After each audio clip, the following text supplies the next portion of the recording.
जय मसीह की आप सबको। आइए आज का वचन करते हैं शुरू। दूसरा राजा 5 अध्याय 1 से लेके 15 तक आज हम ध्यान करने वाले हैं और मैं पढ़ूंगा एक वचन, एक आयत, 5 अध्याय का एक आयत।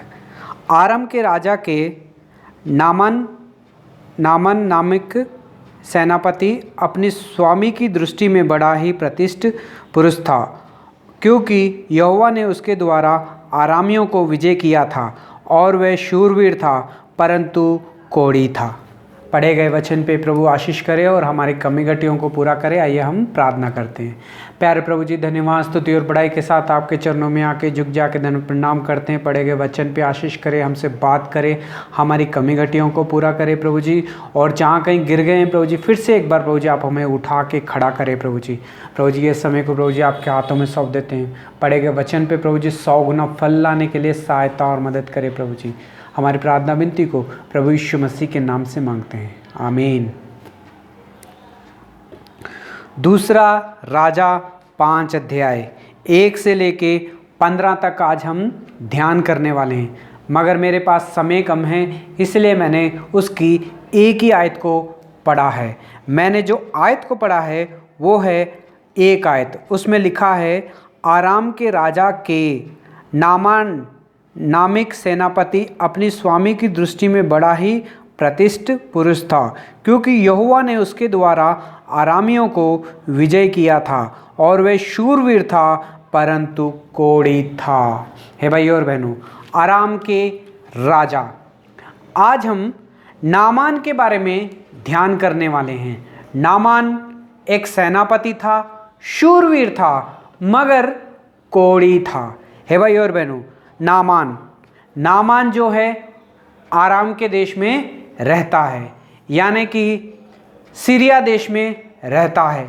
सीरिया देश के राजा के पास वो काम करने वाला है और वो शूरवीर है और वो सेनापति है और हर युद्ध को वो जीतने वाला है।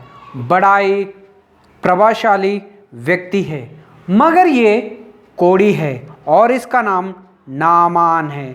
हे भाई और बहनों, नामान के बारे में हम सब ने कई बार पढ़ा होगा और कई बार वचन भी उसका सुना होगा। आज परमेश्वर नामान के बारे में हम सब से बात करने वाला है। हे भाई और बहनों, नामान जो है सेनापति है, शूरवीर है और हर एक युद्ध को जीतता है। पैसे है, सोना है, चांदी है, घर है, कपड़े है, सारी चीज़ें नामान के पास है मगर कोढ़ी है। हे भाई और बहनों, आज परमेश्वर इस वचन के द्वारा हम सब से बात कर रहा है। हे भाई और बहनों, नामान जो है सीरिया देश में रहता है। नामान को परमेश्वर के बारे में नहीं पता है। सच्चा परमेश्वर कौन है इसके बारे में वो नहीं पता। वो तो अन्य देवता को पूजा करने वाला है। हे भाई और बहनों, सीरिया देश में रहने वाला है। हे भाई और बहनों, मगर वो कोढ़ी है। लेकिन एक दिन एक युद्ध किया हुआ उसने और वहाँ के सारे लोगों को उसने हरा दिया।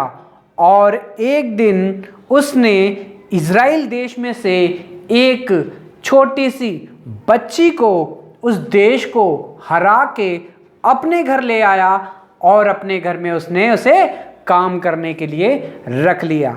जाने कि नामान की जो पत्नी थी उसका काम वो छोटी सी बच्ची किया करती थी और ये बच्ची जो थी इज़राइली थी। है भाई और बहनों, नामान को परमेश्वर के बारे में कुछ भी नहीं पता था, लेकिन जो इज़राइली ये बच्ची आई थी इसे परमेश्वर के बारे में जानती थी।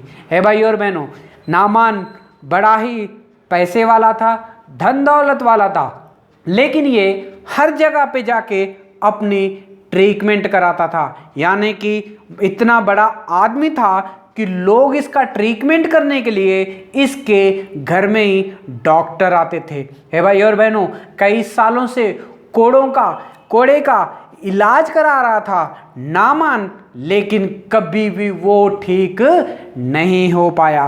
हे भाई और बहनों, नामान के पास सब कुछ था, पैसा था, सोना था, चांदी था, घर था, बीवी था, बच्चे था, सब कुछ था उसके पास और शूरवीर था, लेकिन उसके पास उसकी हेल्थ नहीं थी, कोढ़ी था वो। है भाई और बहनों, काफ़ी पैसे लगा चुका था, काफ़ी लोगों को उसने, डॉक्टरों को वो पैसे दे चुका था, मगर उसका इलाज कभी भी नहीं हुआ। हे भाई और बहनों, एक दिन पट्टी करते समय में वो छोटी सी बच्ची जो उसके घर में काम करने वाली थी, उसकी पत्नी का, उसने देखा कि मेरा जो स्वामी है ये तो कोढ़ी है, और उसने जाके उसकी पत्नी को, नामान की पत्नी को बताया कि देखो, अगर ये शोमरोन के देश में होता, अगर इज़राइल के देश में होता, तो आज उसे परमेश्वर का दास या भविष्यवक्ता उसे जरूर छू के ठीक कर देता। हे भाई और बहनों, ये बात की गूंज जो है सीरिया के राजा के कानों में पड़ी कि नामान को इज़राइल में कोई ठीक कर सकता है। हे भाई और बहनों, इस बात का जब राजा को पता लगा तो उसने नामान को कहा कि तू इज़राइल को जा और वहाँ जाके ठीक हो के आ, मैं एक पत्र तुझे लिख के दूंगा, इस पत्र को लेके जाके इज़राइल के राजा को दे देना और वो तुझे ठीक करेगा। यानी कि रिकमेंडेशन कर रहा है राजा, सीरिया राजा इज़राइल के राजा को, और मेरा कर्मचारी नामान है, इसे ठीक करे। हे भाई और बहनों, नामान उस पत्र को लेके थोड़े से सैनिकों को लेके सोना चांदी और कपड़े लेके जो है निकल पड़ा इज़राइल के देश की तरफ। है भाई और बहनों, इज़राइल के देश में जाने के लिए वहाँ से उसे कई दिन का सफ़र करना पड़ा और जाके इज़राइल के देश में गया और इज़राइल के राजा के पास गया। हे भाई और बहनों, इज़राइल के राजा के पास जब गया था नामान, वो सैनिकों को लेके गया था, सोना चांदी कपड़े भी लेके गया था, ताकि जब मुझे ठीक करेगा तो मैं उसे दे दूंगा। जब ये पत्र उसने सीरिया देश के राजा ने जो लेटर लिखा था, पत्र, वो जब इज़राइल के राजा को दिया गया, इज़राइल के राजा ने उसे पढ़ा, उसमें लिखा था कि ये मेरा सेनापति है नामान, इसे ठीक करके जब लिखा हुआ उसमें इज़राइल के राजा ने पढ़ा, तो इज़राइल के राजा ने उठ के तुरंत अपने पूरे के पूरे कपड़े उसने फाड़ दिए और फाड़ के कहने लगा, क्या मैं परमेश्वर हूँ? क्या मैं सृष्टि करता हूँ? क्या मैं किसी को मार सकता हूँ या किसी को ठीक कर सकता हूँ? मैं किसको ठीक कर सकता हूँ? क्या मैं परमेश्वर हूँ? करके वो कहने लगा राजा इज़राइल का। हे भाई और बहनों, ये थी इज़राइल के राजा की परिस्थिति। हे भाई और बहनों, इस बात का एलीशा भविष्यवक्ता को पता चला कि इज़राइल के राजा ने अपने कपड़े फाड़ लिए हैं कि वो नामान को ठीक नहीं कर सकता है।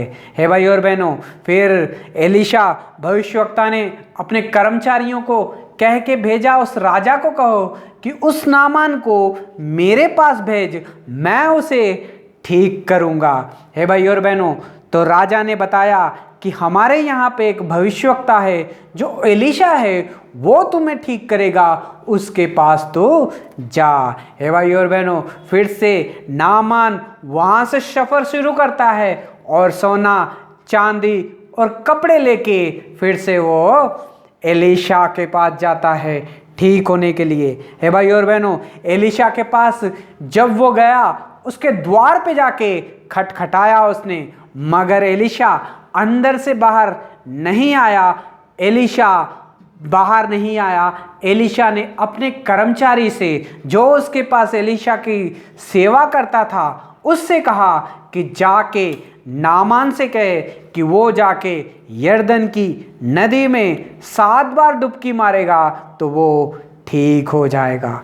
हे भाई और बहनों, नामान डर गया, नामान गुस्से में आ गया, नामान का गुस्सा और बढ़ गया और वो कहने लगा, क्या मेरे देश में कोई नदी नहीं है? मेरे देश में क्या कोई पानी नहीं है, मैं यहाँ पे आके गंदी सी यरदन नदी में आके डुबकी मारूं, मैं जा रहा हूँ, मैं वापस जा रहा हूँ करके वो अपने घोड़े के ऊपर सवार हो गया। ये भाई और बहनों, मगर नामान के जो उसके सिपाही थे उसमें से एक ने कहा, हे राजा, हे नामान सेनापति सुन, उसने तुझे कुछ ज़्यादा करने के लिए नहीं कहा, उसने सिर्फ छोटी सी बात कही कि तू 7 बार जाके डुबकी मार ले। अगर उसने तुझे कुछ बड़ा काम करने के लिए कहा होता तो शायद तू वो भी करता, लेकिन उसने तुझे ज़्यादा काम नहीं कहा, सिर्फ एक ही कहा है कि जाके डुबकी मार 7 बार।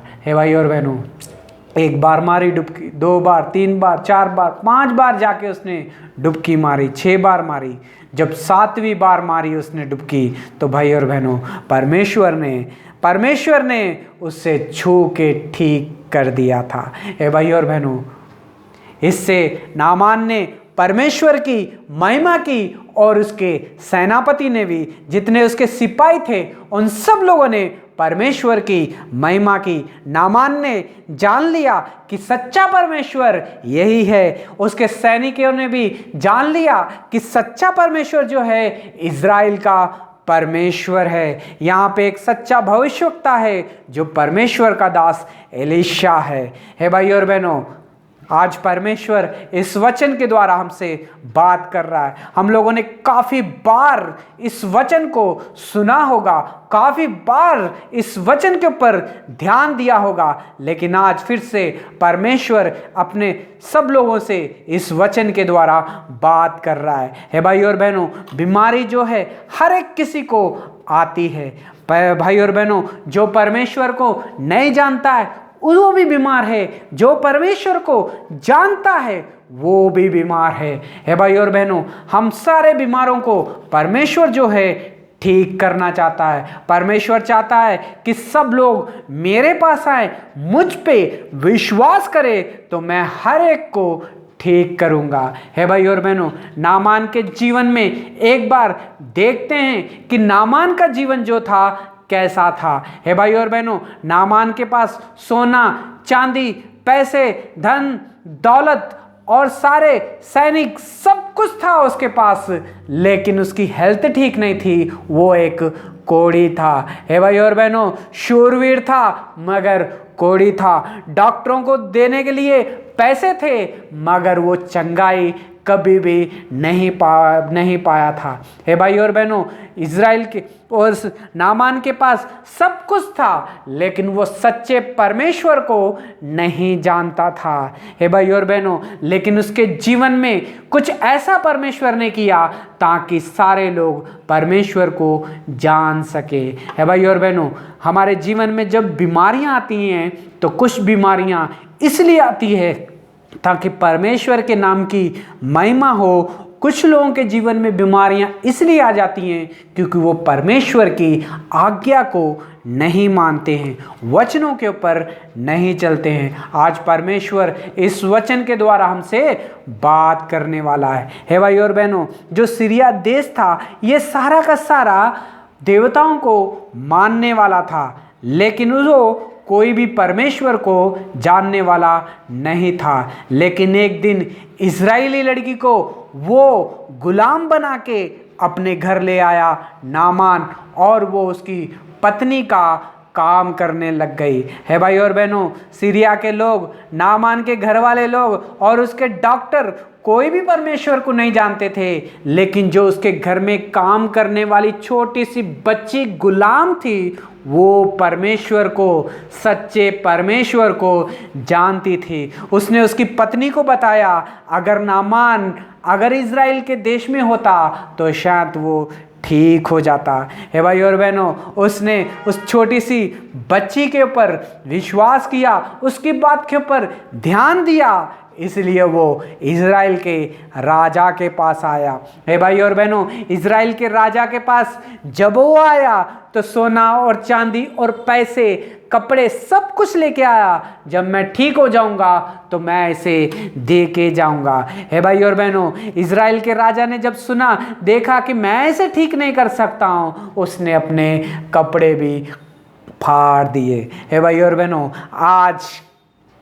आज परमेश्वर इस वचन के द्वारा हमसे बात कर रहा है। नामान को परमेश्वर के बारे में नहीं पता था, परमेश्वर की शक्ति के बारे में नहीं पता था, लेकिन वो फिर भी इज़राइल में आया था चंगाई पाने के लिए। लेकिन यहाँ पे इज़राइल का राजा जो है परमेश्वर को जानता था, परमेश्वर की शक्ति को जानता था, भविष्यवक्ता उसके देश में है, सब कुछ जानता था, लेकिन वो अपने कपड़े फाड़ रहा है कि मैं तुझे ठीक नहीं कर सकता। हे भाई और बहनों, आजकल सारे विश्वासियों की, सारे परमेश्वर के पर जो विश्वास करते, उन सब की जो है यही हालत है। हम सब जो है उस तरफ ध्यान देते हैं जिसका नाम बड़ा होता है, जो जिसकी सेवकाई ज़्यादा होती है, जिसका नाम सबसे ज़्यादा ऊपर होता है, जो ज़्यादा हील करता है। हे भाई और बहनों, कभी कभी हम आस पड़ोस के लोगों को भी देखते नहीं हैं, ध्यान नहीं देते हैं कि शायद ये भी हमें परमेश्वर के वचन से हमसे बात कर सकता है और हमें ठीक भी कर सकता है। हे भाई और बहनों, इज़राइल का जो राजा था ये बात को भूल गया था कि भविष्यवक्ता उसके देश में है। हे भाई और बहनों, आपका और मेरा जीवन कैसा है, आपका और मेरा विश्वास कैसा है, आज परमेश्वर इस वचन के द्वारा हमसे बात कर रहा है। हे भाई और बहनों, जब एलीशा को पता लगा कि राजा ने अपने कपड़े को फाड़ लिया है, कि वो उसे ठीक नहीं कर सकता है, तो भविष्यवक्ता ने उसे कहा कि उसे मेरे पास भेजो, मैं उसे ठीक करूंगा और वो जानेगा कि परमेश्वर एक ही है सृष्टिकर्ता। वो जानेगा कि परमेश्वर का चुना हुआ भविष्यवक्ता मैं हूं करके। हे भाई और बहनों, तो राजे ने उसे कहा कि जा एलीशा के पास जा, वो परमेश्वर का दास भविष्यवक्ता तुझे ठीक करेगा। हे भाई और बहनों, फिर से उसने सफ़र किया, नामान ने फिर से वो गया एलीशा के पास। एलीशा के पास जब गया, उसने ये सोचा होगा मैं तो सीरिया के राजा के पास काम करने वाला हूँ, शूरवीर हूँ और सारी सेना मेरी आज्ञा मानती है, मेरे पास पैसे हैं, सोना है, चांदी है, कपड़े हैं, सब कुछ मेरे पास है, मेरा नाम ऊंचा है। वो जब भविष्यवक्ता के पास जाऊंगा तो भविष्यवक्ता मेरे लिए बाहर आएगा और मुझे अंदर बिठाएगा, मेरा इलाज करेगा और मुझे ठीक करेगा, मेरे लिए प्रार्थना करेगा। और भाई और बहनों, नामान ने ये सोचा था कि मेरा नाम का सुन के मेरे पास जो है अर्हता, जो मेरे पास है, उसे देख के शायद वो मेरी इज्जत करेगा और मुझे सम्मान देगा, मान सम्मान करेगा। हे भाई और बहनों, लेकिन एलीशा ने ऐसा कुछ नहीं किया। एलीशा घर में ही था, लेकिन नामान दरवाजे के पास था। नामान दरवाजे के पास ही था। एलीशा ने अपने काम वाले को भेजा कि जाके उसे कहे कि 7 बार जाके डुबकी मार दे। हे भाई और बहनों, इस बात के लिए नामान को आया गुस्सा कि मैं इतनी दूर से सफ़र करके इतनी दूर यहाँ पे आया हूँ और इसने मेरा मुंह भी नहीं देखा, मेरे घाव को भी नहीं देखा और मेरे लिए बाहर भी नहीं आया, मेरा इसने मान सम्मान भी नहीं किया करके उसके दिल को दुख हुआ और वो चाहता था कि मैं वापस चले जाऊंगा। हे भाई और बहनों, नामान का जो घमंड इतना था, वो सोचता था मैं तो सेनापति हूँ, मेरे पास पैसा है, मेरे पास बंगला है, मेरे पास सेना है, मेरे पास सब कुछ है, लेकिन क्या था वो? कोड़ी था। हे भाई और बहनों, कभी कभी हम रोग में होते हैं, दुख में होते हैं, तकलीफ में होते हैं, सारी चीज़ों में हम होते हैं, लेकिन फिर भी हमारे जीवन में जो है घमंड जो है इतना होता है कि हम अपने आप को दीन नहीं कर पाते हैं। अगर हमसे कोई छोटा व्यक्ति हमसे कुछ कहे तो हम वो सुनते भी नहीं हैं। हे भाई और बहनों, क्या परमेश्वर नामान को ठीक नहीं कर सकता था?